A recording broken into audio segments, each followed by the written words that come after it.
Hello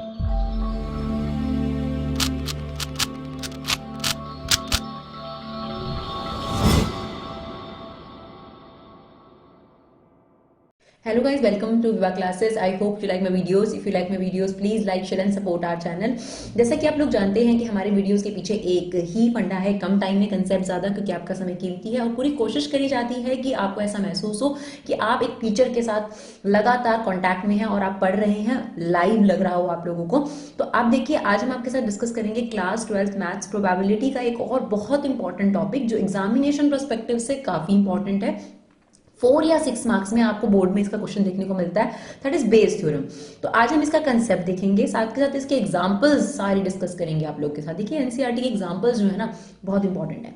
ये कई students जो है वो इग्नोर करके जाते हैं, एक्स्ट्रा करने के चक्कर में वो मेन चीज को भूल जाते हैं। तो मेन है एनसीईआरटी जो सीबीएसई ने आपको रेफर करी है, देन आप एनसीईआरटी एग्जाम्पलर के लिए जा सकते हैं और उसके बाद आप एक्स्ट्रा बुक्स करें, कोई प्रॉब्लम नहीं है उसमें, राइट। तो यहाँ पर बेस थ्योरम और टोटल प्रोबेबिलिटी, इन दोनों में ना गैप या डिफरेंस जानना बहुत ज्यादा जरूरी है। और अगर आप एनसीईआरटी एग्जाम्पलर को देखेंगे ना तो उसने ज्यादा क्वेश्चन टोटल प्रोबेबिलिटी पे डाल रखे हैं। यहाँ पर एग्जांपल्स में हैं 1-2 क्वेश्चंस, तो ध्यान देना है कि कब टोटल प्रोबेबिलिटी लग रही है और कब बेस थ्योरम लग रही है। अब बेस थ्योरम की पहचान कैसे होती है? बेसिकली ये कंडीशनल प्रोबेबिलिटी का एक्सटेंशन है। मतलब जो हमने कंडीशनल प्रोबेबिलिटी पढ़ा है उसे वास्ट में चले जाओ तो वो बेस थ्योरम होती है, अकॉर्डिंग टू माई डेफिनेशन। ठीक है, तो यहाँ पर जनरली क्या होगा कि आपके पास कुछ इवेंट होंगे, जैसे कि एग्जांपल के तौर पे पहले एक इवेंट होगा जिसको हम नाम देंगे E1 इवेंट, उसकी प्रोबेबिलिटी होगी। फिर आपके पास एक E2 इवेंट होगा, फिर आपके पास मान लीजिए E3 इवेंट है। तो इन तीनों की प्रोबेबिलिटी हमने निकाल ली।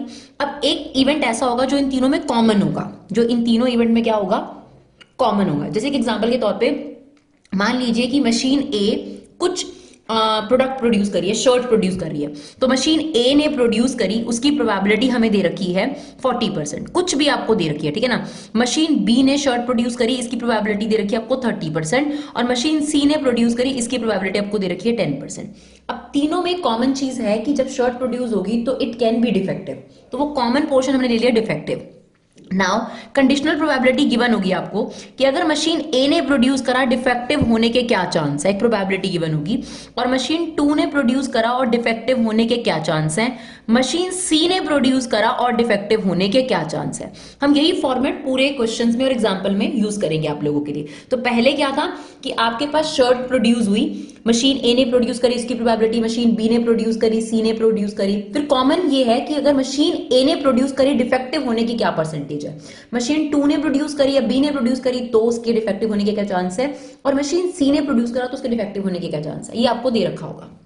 ठीक है, अब ध्यान से सुनना, अगर क्वेश्चन में ये लिखा हो, देखो स्टार्टिंग किससे हुई है कि मशीन ए ने प्रोड्यूस करा, बी ने प्रोड्यूस करा, सी ने प्रोड्यूस करा, और यहां पर है कि अगर इन्होंने प्रोड्यूस करा और डिफेक्टिव की कंडीशनल प्रोबेबिलिटी क्या है। अब क्वेश्चन अगर ये आ जाए कि what is the probability that it is produced by machine B, क्या आ जाए, प्रोबेबिलिटी बताओ कि ये बी ने प्रोड्यूस करा है, तो तब आपकी बेस थ्योरम लगेगी और बेस थ्योरम मांगेगी इसका उल्टा, क्योंकि ये कह रहा है मशीन बी ने प्रोड्यूस करा है, तो हमें बताना है कि मशीन बी ने प्रोड्यूस करा हो अगर वो डिफेक्टिव है तो, यानी इसका उल्टा पूछ रहा है। समझ रहे हैं मेरी बात को? मशीन बी ने प्रोड्यूस करा यानी E2 की प्रोबेबिलिटी निकालो अगर शर्ट जो है वो डिफेक्टिव है।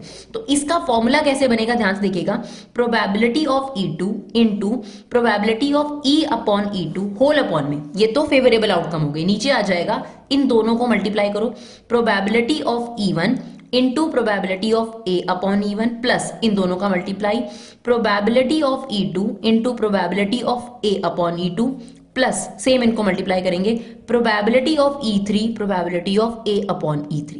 Is it okay? अगर ऐसे ही कह दे कि जो प्रोबेबिलिटी निकालनी है कि मशीन ए ने प्रोड्यूस करा है, किसने प्रोड्यूस करा है, मशीन ए ने, तब यहां पर हो जाएगा कि E1 की प्रोबेबिलिटी निकालो अगर वो डिफेक्टिव है। अगर ये आ जाए तो भी बेस थ्योरम होगा, तो इसमें क्या होगा, probability of E1 into probability of A upon E1, ये फेवरेबल हो गया। बाकी नीचे वाला सेम आ जाएगा आपके पास, बिल्कुल same, probability of E1 P of A upon E1, P of E2 P of A upon E2, मतलब सारे मल्टीप्लाई कर देने आपने, this into this, this into this, this into this. Favourable में सिर्फ ये आ गया है ना, जब मशीन बी का था तो probability of E2 into this आ गया, और जब मशीन ए का है तो ये, ठीक है ना, ये आ गया आपके पास probability of E3 probability of A upon E3। ऐसे ही आपके पास सी मशीन का भी हो सकता है। तो ये तो हो गई बेस थ्योरम। टोटल प्रोबेबिलिटी क्या होती? अगर वो आपको सिर्फ इतना बोलता कि प्रोबेबिलिटी निकालो कि वो प्रोडक्ट डिफेक्टिव निकला है, सिर्फ ये बात लिखकर छोड़ दे डिफेक्टिव निकला है, तब हमें क्या पता किसके बारे में बात कर रहा है? तब लगती है टोटल प्रोबेबिलिटी, राइट? तब क्या है, जो आपने सिर्फ डिनोमिनेटर में लिखा है ना, वो यूज होगा। तब हम सिर्फ निकालते probability of E one into probability of A upon E one, P of E two, P of A upon E two, and last P of E three, P of A upon E three. मेरी बात समझ आई? अगर आपको थोड़ा सा doubt है तो अभी हम क्वेश्चंस यानी एग्जांपल्स देखने वाले हैं, तो वहां से ये चीज और अच्छे से क्लियर हो जाएगी कि कब टोटल प्रोबेबिलिटी लगती है। तो बहुत सिंपल सी बात है, देखो, अगर वापस से इस इवेंट की प्रोबेबिलिटी पूछ ले, मशीन ए, मशीन बी, मशीन सी, तो बेस लगेगी। लेकिन अगर आपसे कॉमन वाले की प्रोबेबिलिटी पूछ ले, डिफेक्टिव है ना, जो कॉमन ए हम लेंगे, तो आपकी टोटल प्रोबेबिलिटी लगती है, जो कि डिनोमिनेटर होता है बेस थ्योरम का। तो एग्जांपल नंबर 15 देखते हैं, वहां से आपको क्लियर हो जाएगा कि टोटल प्रोबेबिलिटी और बेस थ्योरम में क्या डिफरेंस है। तो क्वेश्चन को पढ़ने के बाद हमें ये समझ में आ गया कि इसमें दो इवेंट हैं जो इंडिपेंडेंट है और एक कॉमन इवेंट है जो दोनों पर डिपेंड कर रहा है। तो क्वेश्चन को पढ़ के क्या समझ आ रहा है कि आपके पास या तो स्ट्राइक होगी, ठीक है, या तो स्ट्राइक होगी या स्ट्राइक नहीं होगी, और कॉमन काम ये है कि job completed on time, completed on time, common चीज ध्यान से देखिएगा, कॉमन चीज। इसने लिखा था 0.65 चांसेस है कि स्ट्राइक होगी, तो 80% चांस है कि काम कंप्लीट हो जाएगा, और अगर स्ट्राइक नहीं होती है तो 0.30% चांस है कि काम कंप्लीट हो जाएगा। ठीक है, पहले हम क्वेश्चन को बाद में पढ़ेंगे, पहले इतनी बात हमें समझ में आ गई। तो पहले इनकी प्रोबेबिलिटी क्या है, स्ट्राइक होने के चांसेस क्या बताए उसने आपको, 0.65। तो अगर स्ट्राइक होने के चांसेस 0.65 हैं, तो स्ट्राइक ना होने के चांसेस कितने हो जाएंगे, 1 में से इसको माइनस कर दो, 0.35। ठीक है ना? अब ध्यान दीजिएगा, अगर स्ट्राइक होती है और काम कंप्लीट हो जाता है, तो उसके चांसेस उसने आपको क्या दिए थे, 0.80, कि अगर स्ट्राइक होती है और फिर भी काम कंप्लीट हो जाए तो उसके चांस है दिस। और अगर स्ट्राइक नहीं होती और तब भी काम कंप्लीट हो जाए, उसके चांसेस कितने हैं आपके पास, 0.32। इतनी बात क्लियर आ गई? अब इस इंफॉर्मेशन को कलेक्ट करने के बाद देखिए, जब आप 4-5 एग्जांपल्स देख लेंगे तो आपको बहुत अच्छे से क्लियर हो जाएगा कि बेस और टोटल क्या है, कोई प्रॉब्लम नहीं आएगी। हाँ, पहला एग्जांपल है, थोड़ा सा दिक्कत कर सकता है। तो सबसे पहले मैंने यहाँ पर इवन इवेंट डिफाइन करा कि स्ट्राइक हो सकती है, E two non strike. Common portion क्या है कि चाहे स्ट्राइक हो या ना हो, जॉब कंप्लीट होने के चांसेस क्या है, तो ये है स्ट्राइक होने के चांसेस, ये स्ट्राइक नहीं होगी, ये स्ट्राइक होने पर जॉब कंप्लीट होने के चांसेस, और ये स्ट्राइक ना होने पर जॉब कंप्लीट होने के चांसेस। अब क्वेश्चन पे आओ और उसने क्या पूछा है। अगर क्वेश्चन ने E1 और E2 की प्रोबेबिलिटी पूछी होगी तो बेस लगेगा, और अगर क्वेश्चन ने A की प्रोबेबिलिटी पूछी होगी तो टोटल प्रोबेबिलिटी लगेगी, राइट? तो अब देखो क्या कहता है, determine the probability that it will be completed on time. किसकी प्रोबेबिलिटी पूछ ली, A की पूछ ली ना, तो आप समझ जा रहे हो क्या लगेगा, टोटल प्रोबेबिलिटी। तो अगर हमें बताना है कि A यानी आपके पास काम टाइम पे कंप्लीट हुआ है, कंप्लीटेड ऑन टाइम, इसकी प्रोबेबिलिटी निकालनी है, कंप्लीटेड ऑन टाइम, तो ये टोटल प्रोबेबिलिटी है, अभी आपको समझाया। और इसका फॉर्मूला क्या होगा, probability of E1 into probability of A upon E1, probability of E2 into probability of A upon E2। Is it okay? तो ये हो जाएगा 0.65 इंटू में 0.80, और ये हो जाएगा 0.35 इंटू 0.32। तो जब आप इसे सॉल्व कर लेंगे, ये आ जाएगा 0.208 प्लस 0.280, तो ये सॉल्व करके आ जाएगा 0.488। तो मेनली यहां पर यही समझना जरूरी है कि कब टोटल और कब बेस। तो चलो एग्जांपल नंबर 16 देखते हैं। एग्जांपल नंबर 16 में कहता है bag 1 contain 3 red and 4 black ball. ठीक है, तो आपके पास कितने बैग हैं देख लेते हैं। बैग 1 है और बैग 2 है, फिलहाल तो 2 बैग हैं, और इसमें बता रहा है 3 रेड बॉल हैं और 4 ब्लैक बॉल हैं, और बैग 2 में 5 रेड बॉल हैं और 6 ब्लैक बॉल्स हैं, 5 रेड और 6 ब्लैक बॉल है। 1 ball is drawn at random from one of the bag and it is found to be red. अब देखो कॉमन चीज क्या है, बैग आपका कोई भी हो बट उसको रेड बॉल ही चाहिए। Find the probability that it was drawn from bag 2। अच्छा, अगर मैं आपके सामने 2 बैग रख दूं और उनमें बॉल रख दूं और मैं जाके कहूं कि रेड बॉल निकालूं, तो पहले आपको क्या चूज करना पड़ेगा, बॉल या बैग? पहले तो 2 बैग पड़े हैं ना, उन बैग में से कोई एक बैग चूज करना पड़ेगा, उसके बाद उसमें से बॉल निकालोगे। तो पहला इवेंट है E1 और E2, और फिर आएगा हमारा कॉमन इवेंट। तो E2 है सेलेक्टिंग बैग 1, सेलेक्टिंग बैग 1, और इसकी सेलेक्टिंग बैग 2, और ए क्या है कि जो आपकी बॉल निकलनी चाहिए, ball drawn is red. Ball चाहे आपने कोई भी बैग लिया हो, बॉल ड्रॉन इज रेड। ये कॉमन इवेंट हो गया। अब बैग 1 सेलेक्ट हो उसकी प्रोबेबिलिटी क्या होगी और बैग 2 सेलेक्ट हो उसकी प्रोबेबिलिटी क्या होगी।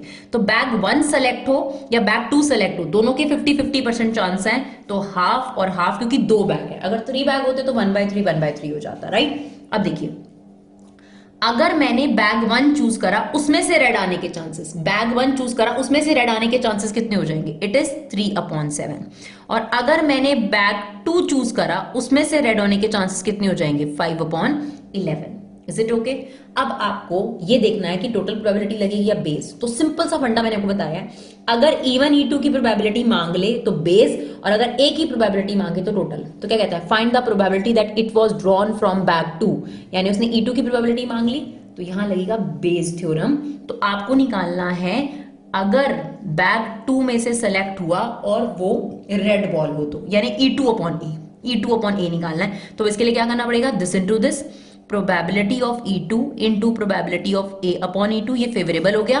और टोटल में क्या आ जाएगा, this into this plus this into this, यानी probability of E1, probability of A/E1, probability of E2, probability of A/E2। ये आ जाएगा हाफ इंटू 5/11, और ये आ जाएगा आपके पास half into 3/7 plus half into 5/11। तो आप इसे सॉल्व करेंगे तो ये आ जाएगा आपके पास 5/22, राइट। ऊपर अगर हम सॉल्व करेंगे, नीचे आपके पास आ गया 3/21 एंड 5/22। आप एलसीएम वगैरह लेंगे, सॉल्व करेंगे तो ये आ जाएगा 35/68, राइट। चलिए देखते हैं example number 17। Given 3 identical boxes. अब आपके पास 3 बॉक्सेस हैं, बॉक्स 1, 2, 3, ईच कंटेनिंग 2 कॉइन्स। तो हर किसी में 2 कॉइन्स हैं। In box 1 both are gold, ठीक है। तो आपके पास 3 बॉक्स हैं, बॉक्स 1, बॉक्स 2 और बॉक्स 3, और हर किसी में 2 कॉइन है।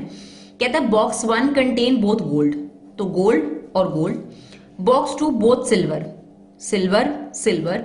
Box 3 1 is gold and 1 is silver, ठीक है। A person choose a box, यहाँ पे खुद ही लिख रखी है स्टोरी कि सबसे पहले पर्सन ने जाके बॉक्स चूज करा एट रैंडम, कोई भी बॉक्स वो चूज कर सकता है। तो बॉक्स चूज करने के चांसेस क्या है, देखो 3 बॉक्स है उसके सामने और बॉक्स बंद है, अंदर क्या है हमें नहीं पता। तो बॉक्स चूज करने के चांसेस क्या है, क्योंकि तीनों के इक्वल चांस होंगे, रैंडम है, तो 1/3 1/3 1/3। बॉक्स चूज करने के बाद उसको क्या करना है, कॉइन निकालना है। If the coin is gold, तो कॉमन पोर्शन क्या है, आप कोई भी बॉक्स चूज करो, गोल्ड ही निकालना है। What is the probability that other coin is also gold? अब आप बताओ, other coin is also gold, तो कौन सा बॉक्स था जिसमें दोनों गोल्ड थे। अदर कॉइन का मतलब क्या हुआ, पहला भी गोल्ड है दूसरा भी गोल्ड है। तो बेसिकली इसने आपसे बॉक्स 1 की प्रोबेबिलिटी मांग ली, ठीक है। तो सबसे पहले आप बताओ, पहले इवेंट क्या हुआ होगा, बॉक्स चूज करना कि पहले कॉइन निकाला, पहले बॉक्स चूज करा। तो पहले आ गया आपके पास E1 इवेंट, E2 इवेंट और E3 इवेंट। और कॉमन इवेंट पता है क्या है, कि आपने कोई भी बॉक्स सेलेक्ट करा, आपने क्या निकाला है, गोल्ड कॉइन निकाला है। ये कॉमन इवेंट हो गया ए। तो इसमें आपने क्या करा है, सेलेक्टिंग बॉक्स 1, यहां पर आपने सेलेक्ट किसको किया है, बॉक्स 2 को। यहां पर आपने सेलेक्ट किसको किया है, बॉक्स 3 को।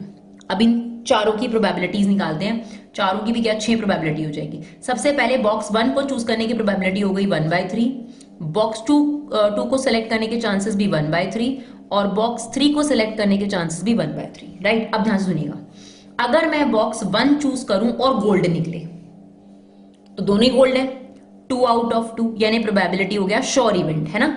और अगर मैंने बॉक्स 2 चूज करा और गोल्ड निकले, क्योंकि ये क्या है यहाँ पर गोल्ड, तो 0/2, यानी ये इम्पॉसिबल इवेंट हो गया। 0 प्रोबेबिलिटी कब होती है, जब इम्पॉसिबल इवेंट हो, और 1 आ जाए तो श्योर इवेंट होता है। और अगर मैंने बॉक्स 3 चूज करा और गोल्ड निकले, तो इसके चांसेस कितने हैं, 1/2, क्योंकि एक गोल्ड है उसके अंदर, ठीक है। अब कैसे पता चलता मैम की टोटल प्रोबेबिलिटी निकलेगी, अगर वो कहता what is the probability that coin is gold, coin is gold, तो हम टोटल प्रोबेबिलिटी निकालते और this into this plus this into this plus this into this करते हैं, यानी जो बेस थ्योरम में डिनोमिनेटर होता है उसे यूज करते हैं। सिंपल सी बात है। अब अगर आपसे E1 E2 की प्रोबेबिलिटी पूछ ले, तो वो बेस होता है। तो उसने क्या बोला था, what is the probability that other coin is also gold, मतलब पहला भी गोल्ड है दूसरा भी गोल्ड है। ऐसा कौन से बॉक्स में है, बॉक्स 1 में। तो अगर आपसे E1 E2 E3 की प्रोबेबिलिटी मांगेगा तो वो हमेशा क्या होगा, Bayes theorem.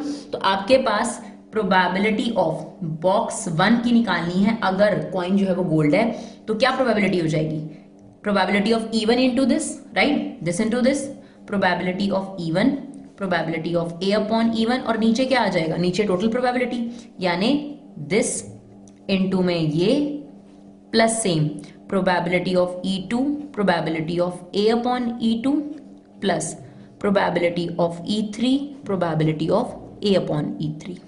Is it okay? तो ये आ जाएगा आपके पास 1/3 इंटू 1/3 इंटू 1 कितना आ गया आपके पास 1/3। नीचे 1/3 इंटू 1/3 आ गया, एंड 1/3 को 0 से करेंगे 0 आ गया, 1/3 को 1/2 से करेंगे 1/6 आ जाएगा।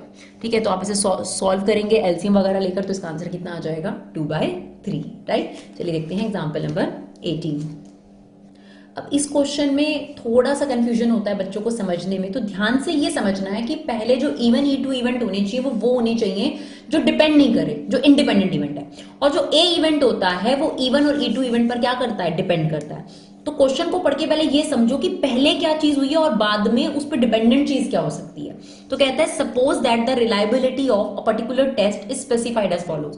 मतलब आप एक टेस्ट की रिलायबिलिटी चेक करो, कोई नया टेस्ट आया एग्जाम्पल के तौर पर, वो कितना बढ़िया है, कितना रिलायबल है या नहीं है, तो उसे चेक करने के लिए हमने पहले ही ऐसे लोग लिए जिन्हें वो डिसीज है और जिन्हें वो डिसीज नहीं है, और उन पर वो चेक करा ताकि उसकी ऑथेंटिसिटी चेक हो जाए। क्योंकि अगर आप नए लोगों पे ट्राई करोगे तो उस टेस्ट के बारे में पता नहीं चलेगा कि वो सही है नहीं। अब कोरोना का टेस्ट चेक करना है, ठीक है ना, तो ऑलरेडी जिनको कोरोना है, जो ऑलरेडी डिटेक्टेड है या जिनको नहीं है, उन पर ही वो टेस्ट अगर चेक करा जाए तो ही बेस्ट होगा। तो सेम आप इस स्टोरी को पढ़ो। Of the people free having HIV, जिनमें से जिन लोगों को नहीं है, कहता of the people having HIV 90% of the test detect the disease. मतलब जिन लोगों को है ये टेस्ट 90% डिटेक्ट कर देता है कि उनको है, लेकिन 10% उन लोगों को छोड़ देता है। मतलब जिन लोगों को ये बीमारी है उनमें 10% को ये शो कर देता है कि आपको है ही नहीं ये चीज, है ना। तो उस टेस्ट के गलत होने के 10% चांस है यहाँ पर। और of the people free of HIV, जिनको नहीं है 99% टेस्ट तो नेगेटिव दे देता है, मतलब 99% तो ठीक दे देता है, लेकिन 1% को डायग्नोस्ड कर देता है कि ये डिसीज है, जबकि उनको नहीं है। समझ रहे हैं आप? यहां पर वो लोग थे जिनको ये बीमारी है और 90% को ये टेस्ट कहता है और 10% को छोड़ देता है गलती से। मतलब ये लोगों को है, ये बात प्योर है। अब इसमें फ्री है, मतलब ये बीमारी है ही नहीं, लेकिन 99% ये टेस्ट जो है उनको नेगेटिव शो कर देता है। ठीक है, हाँ तो ठीक है, लेकिन 1% लोगों को दिखा देता है कि ये बीमारी है, जबकि उनको नहीं है रियल में। तो सबसे पहले आपने ये टेस्ट पॉजिटिव है या नेगेटिव बताया होगा, या सबसे पहले आपने पीपल HIV और नॉट HIV वाले लिए होंगे। तो पहले आपने ये लोग लिए होंगे, फिर इन पे टेस्ट लगाया होगा, फिर आपको पता चला होगा कि 90% ये टेस्ट ठीक आ रहा है नहीं आ रहा। तो कहता है, देखो यहां से पता चल जाएगा, from a large population of which 0.1% HIV 1% is selected. मतलब सेलेक्ट करने के लिए पहले ये पॉपुलेशन होनी चाहिए ना। तो जो इवन इवेंट यहां होगा वो हम लेंगे पीपल हैविंग HIV, और E2 जो इवेंट हो गया पीपल फ्री फ्रॉम HIV। अब कॉमन पोर्शन क्या आएगा देखते हैं। कहता है कि आपने इसमें से, इस पॉपुलेशन में से एक पर्सन को चूज करा, 1% is selected random, given that particular test, ये टेस्ट दिया गया उसको, and the pathologist report as HIV positive. का मतलब है उसको बीमारी डिक्लेयर कर दी गई, यानी HIV पॉजिटिव शो करा। यानी कॉमन पोर्शन क्या है, चाहे ये लोग हैं जिनको है बीमारी और ये वो लोग हैं जिनको नहीं है, कॉमन चीज ये है कि उनको HIV पॉजिटिव डिक्लेयर कर दिया गया। नाउ कहता है what is the probability that person actually have HIV। देखो बेस लगेगी क्योंकि इसने इवन का ही आपसे प्रोबेबिलिटी मांग लिया। अगर ये एक ही प्रोबेबिलिटी मांगता तो यहाँ टोटल प्रोबेबिलिटी लगती, राइट। तो चलो अब फटाफट से पहले इनकी प्रोबेबिलिटी निकालते हैं। इवन ऐसे कितने लोग थे जिनको HIV था, तो उसने कहा था from a large population of which 0.1% have HIV। तो ओनली 0.1% लोग थे जिनको HIV है। तो अगर आपको नॉट निकालने हैं तो क्या करना पड़ेगा, 1 में से इस प्रोबेबिलिटी को माइनस कर लो, बेसिकली इसको उठाएंगे तो 1/1000 आ जाएगा। तो ये आ गया 999/1000। अब आ गई कंडीशनल प्रोबेबिलिटी, जिसमें ये है कि अगर उन लोगों को HIV है और इस टेस्ट ने पॉजिटिव डिटेक्ट किया, तो यहां आ जाओ, जिन लोगों को HIV है 90% टेस्ट डिटेक्ट कर रहा है कि वो डिसीज है, यानी पॉजिटिव बता रहा है, तो ये आ गया 90%। और ये वो लोग हैं जिनको HIV नहीं है बट स्टिल उसने डिटेक्ट कर दिया कि वो पॉजिटिव है। तो ऐसा कितना परसेंट हो रहा था, 1%। ध्यान रखना इस चीज का, ठीक है ना। तो ए को बहुत ध्यान देना है आपने, तो ये आ गया 1%। क्लियर। अब आपसे किसकी प्रोबेबिलिटी मांगी है उसने कि पीपल हैविंग HIV, यानी इवन की प्रोबेबिलिटी मांग ली, तो क्या लगा रहा है, बेस लगा रहा है। तो बेस के लिए इवन अपॉन ए की प्रोबेबिलिटी मांग रहा है, तो क्या आ जाएगा, ऊपर आ जाएगा probability of E one into probability of A upon E one, whole upon में total probability, probability of E one, probability of A upon E one plus probability of E2 A upon E2, right. तो इसको इससे मल्टीप्लाई करेंगे, ये आ जाएगा 90 अपॉन 1 लाख, ठीक है ना। ये ऊपर आ गया आपके पास 90 अपॉन 1 लाख, मतलब सॉल्व करना पड़ेगा आपको, थोड़ा सा एलसीएम लेके सॉल्व कर लो या फिर जैसे भी आपको ठीक लगता है, ठीक है। और ये आ गया आपके पास 999 अपॉन में, ठीक है। तो बेसिकली तो ये कट ही जाएगा आपके पास, आप इसे सॉल्व करेंगे तो ये आपके पास कट ही जाएगा, तो ये आ जाएगा आपके पास 90 अपॉन 1089। क्लियर। तो ये आपके पास प्रोबेबिलिटी आ गई। चलिए देखते हैं question number, example number 19। In a factory which manufacture bolts, अब एक फैक्ट्री है जिसमें बोल्ट्स मैन्युफैक्चर करे जाते हैं, जिसमें मशीन A B C 3 का इस्तेमाल किया जाता है, ठीक है ना। तो अब आपसे कहता है कि 25% चांसेस है कि मशीन A ने प्रोड्यूस करा है, 35% चांसेस है कि मशीन B ने प्रोड्यूस करा है, 40% चांस है कि C ने प्रोड्यूस करा है। ऑफ देयर आउटपुट, जो भी उनका आउटपुट प्रोड्यूस होता है उसमें से 5, 4 या 2% रिस्पेक्टिवली डिफेक्टिव निकलता है। अब देखो कॉमन चीज क्या हो गई, पहले बोल्ट आएगा या पहले डिफेक्टिव आएगा, पहले ऑब्वियस सी बात है आउटपुट आएगा, फिर उसमें से डिफेक्टिव के बारे में बात होगी। तो इसका मतलब आपके पास यहां पर जो इवन इवेंट होगा या E2 इवेंट होगा या E3 इवेंट होगा, वो क्या होगा कि bolt produce by machine A, machine A ने प्रोड्यूस करा है, और यहां पर क्या हो जाएगा, किसने प्रोड्यूस करा है, मशीन B ने प्रोड्यूस करा है, और यहां पर क्या हो जाएगा, मशीन C ने प्रोड्यूस करा है। तो आप स्टेटमेंट लिखेंगे even be the event bolt produce by machine A, E2 be the event produce by B and E3 be the event produce by C। अब कॉमन इवेंट क्या है कि वो डिफेक्टिव निकला, क्या निकला, डिफेक्टिव। अब देखिए अगर मैं आपसे कहूं कि इवन की प्रोबेबिलिटी बताओ कि bolt produce by machine A, तो हमें दे रखा है 25%, और B ने प्रोड्यूस करा, इसकी प्रोबेबिलिटी कितनी है, 35%, और C ने प्रोड्यूस करा, इसकी प्रोबेबिलिटी क्या है, 40%, ठीक है ना। आप ध्यान से देखिएगा, अगर मशीन A ने प्रोड्यूस करा और डिफेक्टिव निकला तो कितने चांसेस थे, 5%, और अगर मशीन B ने प्रोड्यूस करा और डिफेक्टिव है तो कितना है, 4%, और अगर मशीन 3 ने प्रोड्यूस करा और डिफेक्टिव है तो कितना है, 2%। Is it okay. अब आपसे क्या पूछा था, it is manufactured by B, यानी आपसे इवन E2 की प्रोबेबिलिटी मांग ली। अगर इवन E2 की प्रोबेबिलिटी होगा तो ये बेस होगा, तो प्रोबेबिलिटी E2 अपॉन A निकालनी है, यानी अगर मशीन B ने अगर डिफेक्टिव है और मशीन B ने प्रोड्यूस करा उसकी प्रोबेबिलिटी निकालनी है, तो क्या चांसेस हो जाएंगे, देखो दिस इनटू दिस, यानी आ जाएगा 35 upon 100 into 4 upon 100 whole upon क्या आ जाएगा आपके पास, 25 by 100 into 5 by 100 plus 35 by 100 into 4 by 100 plus 40 by 100 plus 2 by 100। तो आप देखेंगे तो एलसीएम जो है वो पूरा सेम आ जाएगा। ऐसे सिंप्लीफाई मत करो इसको, 10,000 ऊपर भी एलसीएम आ जाएगा, नीचे भी एलसीएम आ जाएगा, और पूरा काट लो उसको, वो सबसे बेस्ट है, सबसे बेस्ट चीज है, इससे बेस्ट कुछ नहीं हो सकता। तो एलसीएम काट लोगे ज्यादा बेटर है। 35 4 जा 140 यहां पर आ जाएगा, 25 5 जा 35 4 जा 40 इंटू 2 कर उसका आंसर अलग निकाल लो, दैट इज 345। इसे सिंप्लीफाई करोगे तो 28 अपॉन 69 इज योर आंसर। तो एलसीएम लेके सॉल्व करोगे और ज्यादा बेटर होगा। तो चलिए देखते हैं एग्जांपल नंबर 20। काफी अच्छा एग्जांपल है 20 और 21, ध्यान से सुनिएगा। A doctor is visit a patient, ठीक है, डॉक्टर को एक पेशेंट को देखने जाना है। From a past experience it is known that the probability that he will come by train, bus, scooter and by other means of transport are 3/10, 1/5, 1/10, 2/5। तो ये तो है कि वो अपने पेशेंट को कैसे देखने जाएगा, क्या मीन्स ऑफ ट्रांसपोर्ट यूज करेगा। The probability that he will be late, तो कॉमन चीज क्या होगी, वो कोई भी मीन ऑफ ट्रांसपोर्ट से आ रहा है, लेट हो जाना, तो लेट हो जाना कॉमन हो गया। उसकी प्रोबेबिलिटी देखिए 1/4, 1/3, 1/12, and if he comes by train, बस एंड स्कूटर रिस्पेक्टिवली। ये जो प्रोबेबिलिटी है ये है, ट्रेन से जाएगा तो 1/4 चांसेस हैं वो लेट हो जाएगा, और बस से जाएगा तो 1/3 चांसेस हैं, और अगर वो स्कूटर से जाएगा तो ये चांसेस हैं। बट अगर वो अदर मीन से जाएगा he will not be late, का मतलब है वो लेट होगा ही नहीं।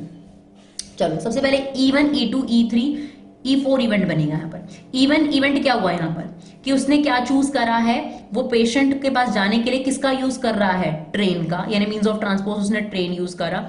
फिर E2 इवेंट है, उसने बस चूज करा। E3 इवेंट है, उसने स्कूटर चूज करा। और E4 है, उसने other means of transport use करे। और कॉमन पोर्शन क्या है कि चाहे कुछ भी यूज करा और लेट हो गया। ठीक है, तो अब आपके पास दे रखा था कि वो अगर ट्रेन से जाता है तो उसकी प्रोबेबिलिटी क्या थी, 3/10। और अगर वो बस से जाता है तो उसकी प्रोबेबिलिटी है 1/5। और अगर वो स्कूटर से जाता है तो उसकी प्रोबेबिलिटी है 1/10। और अगर वो अदर मींस ऑफ ट्रांसपोर्ट से जाता है तो 2/5। अब कंडीशनल प्रोबेबिलिटी, अगर वो ट्रेन से जाता है और वो लेट हो जाए तो उसकी प्रोबेबिलिटी हमें दे रखी थी 1/4। और अगर वो बस से जाता है और लेट हो जाए 1/3। अगर वो स्कूटर से जाता है और लेट हो जाए उसके चांसेस दे रखे थे 1/12। और अगर वो अदर मीन से जाता है और लेट हो जाए तो उसने बोला लेट होगा ही नहीं, तो उसकी प्रोबेबिलिटी क्या होगी, 0। सिंपल। अब अगर E1 E2 E3 की प्रोबेबिलिटी मांग लेगा तो बेस होगा, और अगर ए की प्रोबेबिलिटी मांगेगा तो टोटल प्रोबेबिलिटी होगा। तो उसने बोला what is the probability that he comes by train, तो आ गया इवन पर। अगर इवन पर आ गया तो इसका मतलब क्या हो गया, आपके पास बेस थ्योरम हो गई। और बेस थ्योरम में आपको क्या निकालना है, E1/A। तो ऊपर क्या आ जाएगा, दिस इंटू दिस, ध्यान रखेंगे दिस इंटू दिस, यानी 3/10 इंटू 1/4, डिनोमिनेटर में पूरा 3/10 इंटू 1/4 प्लस 1/5 इंटू 1/3, 1/10 इंटू 1/12, और दिस इंटू दिस क्या हो जाएगा, 0। अब आप इसे सॉल्व करेंगे, एलसीएम वगैरह लेंगे तो इसका आंसर आपके पास कितना आ जाएगा, हाफ। राइट। चलिए देखते हैं example number 21 which is very very important example. एक टाइम ऐसा था जो बहुत आता था, अगर आप एग्जाम्पल 21 की बात करेंगे तो काफी अच्छा और वेरी इंपॉर्टेंट एग्जाम्पल है, ध्यान से सुन के जाइएगा। A man is known to speak truth 3 out of 4 time, यानी एक इंसान जो है 4 में से 3 चांसेस है कि वो सच बोलता है। तो इसका मतलब 4 में से 1 चांस है ना कि वो झूठ बोल सकता है। 3 आउट ऑफ 4 मतलब 3/4 चांसेस है कि वो सच बोलता है, 1/4 चांसेस हो गए कि वो झूठ बोलता है। अब उसको करना क्या है, ही थ्रो अ डाई, उसको एक डाई थ्रो करनी है और उसको रिपोर्ट करना है कि वो 6 है। ठीक है ना। Find the probability that it is actually a 6। अब देखिए क्या मतलब है, तो इसका मतलब ये है कि E1 और E2 इवेंट यहां पर पता है क्या होने वाले हैं। पहले डाई थ्रो करी उसने, और डाई थ्रो करने के बाद ऐसा हुआ कि 6 आया और उसने 6 रिपोर्ट करा, तो वो सच बोल रहा है। और अगर 6 नहीं आया और फिर भी उसने 6 रिपोर्ट करा, इसका मतलब झूठ बोल रहा है। तो पहले डाई थ्रो हुई है, फिर सच झूठ की बारे में बात आती है। तो पहले डाई थ्रो हुई और मान लीजिए कि उसमें एक्चुअली 6 आया, एक्चुअली 6 था, ठीक है ना, 6 अपेयर था। और अगर E2 इवेंट है नॉट अपेयर 6 के अलावा कोई और चीज आई थी, 1 2 3 4 5, नॉट अपेयर 6, इसके अलावा कुछ भी आया था, और ए है उसको क्या रिपोर्ट करना है कि 6 आया है। ठीक है ना। अब ध्यान से सुनिएगा, 6 आने के चांसेस क्या होते हैं डाई में, ऑब्वियसली 1/6। और 6 ना आए इसकी प्रोबेबिलिटी क्या हुई, 5/6। अब ध्यान सुनिएगा, अगर 6 आया और उसने रिपोर्ट करा 6 है, अगर 6 आया और उसने रिपोर्ट करा 6 है, इसका मतलब वो सच बोल रहा है, उसकी प्रोबेबिलिटी हो गई 3/4। अब ध्यान सुनिएगा, अगर 6 नहीं आया और वो फिर भी रिपोर्ट कर रहा है 6, इसका मतलब वो झूठ बोल रहा है, इसके चांसेस कितने हो जाएंगे, 1/4। क्वेश्चन फ्रेम करना मुश्किल है, बाकी कुछ भी इसके अंदर नहीं है, बाकी बहुत आसान है। इसके आगे आप देखोगे तो सिर्फ यही फ्रेमिंग मुश्किल थी। ठीक है ना। तो पहले हमने कहा डाई में 6 आए उसके चांसेस है 1/6, डाई में 6 ना आए उसके चांसेस है 5/6। उसको करना क्या है, उसको बताना है कि 6 आया कि नहीं आया। अब मान लीजिए कि 6 आया और उसने बता दिया कि 6, तो सच बोल रहा है। और यहां पर क्या है, 6 नहीं आया, नॉट अपेयर 6, और फिर भी वो बोल रहा है कि 6 आया, तो वो झूठ बोल रहा है, उसकी प्रोबेबिलिटी कितनी होगी, 1/4। अब आपसे क्या पूछा है कि एक्चुअली में 6 आया था, यानी इवन की प्रोबेबिलिटी मांग रहा है, तो बेस लगेगी, और बेस में क्या लगेगा, E1/A निकालना है। तो क्या प्रोबेबिलिटी होती है, प्रोबेबिलिटी ऑफ E1 अपॉन में probability of A upon E1, ये फेवरेबल हो गया। अपॉन में क्या आ जाएगा, probability of E1 probability of A upon E1 plus probability of E2 probability of A upon E2। तो इन दोनों को मल्टीप्लाई कर देंगे, ठीक है ना।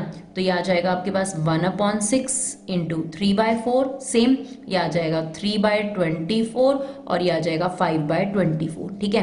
तो अब आप एलसीएम लोगे तो ये आ जाएगा 3/8, क्योंकि 24 से 24 का एलसीएम क्या हो जाएगा, कट जाएगा। तो मुझे इसमें यही अप्रोच अच्छी लगती है कि आप एलसीएम लो, एलसीएम कट करो, ऊपर नीचे काटने की बजाय एलसीएम ले लो, सेम एलसीएम बना लो, वो ज्यादा बेटर रहता है। तो आई होप आपको हमारी ये वीडियो यूजफुल लगे। अगर आपको हमारी ये वीडियो यूजफुल लगे तो प्लीज अपना फीडबैक दीजिए, इन्हें शेयर जरूर करें। Thank you so much guys for love and support, keep supporting buck classes.